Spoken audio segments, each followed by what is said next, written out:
আসসালামু আলাইকুম। এই প্রথম আমার কাছ থেকে একটা ঘটনা ঘটছে। সেই ঘটনাটা কি আপনাদের সাথে একটু শেয়ার করতে চাই।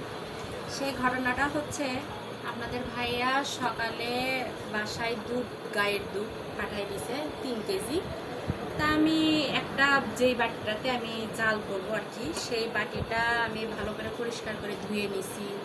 তারপরে একটু সরিষার তেল দিয়ে বাটিটা আমি পুড়েও নিছি। তারপরে আমি ওই গায়ের দুধটা জাল করছি। জাল করার পরে একটা ঘটনা ঘটে গেছে। সেই ঘটনাটা কি আসেন দেখেন। ঘটনাটা হচ্ছে, দেখেন, পুরো দুধগুলা আমার ফেটে গেছে, নষ্ট হচ্ছে আর কি। এই দুধগুলা 3 কেজি দুধগুলা আমার খুব আফসোস লাগতেছে যে দুধগুলা জাল করলাম। এরকমটা আমার সাথে কোনোদিনও এর আগে হয়নি। আসল কথা কি, এই দুধটা হয়তো আমার রিজিকেই ছিল না। কোনো কিছু নিয়ে আফসোস করাটা ঠিক না, তারপরেও কেমন একটা লাগতেছে যে এতগুলো দুধগুলো নষ্ট হয়ে গেল, আমি খেতেও পারলাম না। যাই হোক, আমার রিজেকে নাই, সমস্যা নেই। কিন্তু এই দুধটা জাল করার পরে যে ছানাটা বের হয়েছে, সেই ছানাটা আপনাদের দেখাই। আসেন, আমি এই ছানাটা দেখেন কি করে রাখছি। অনেকটা পরিমাণ ছানা বের হয়েছে। জানি না আপনাদের ভিডিওতে কেমন দেখা যাবে। দেখেন, অনেকটা পরিমাণের ছানা বের হয়েছে।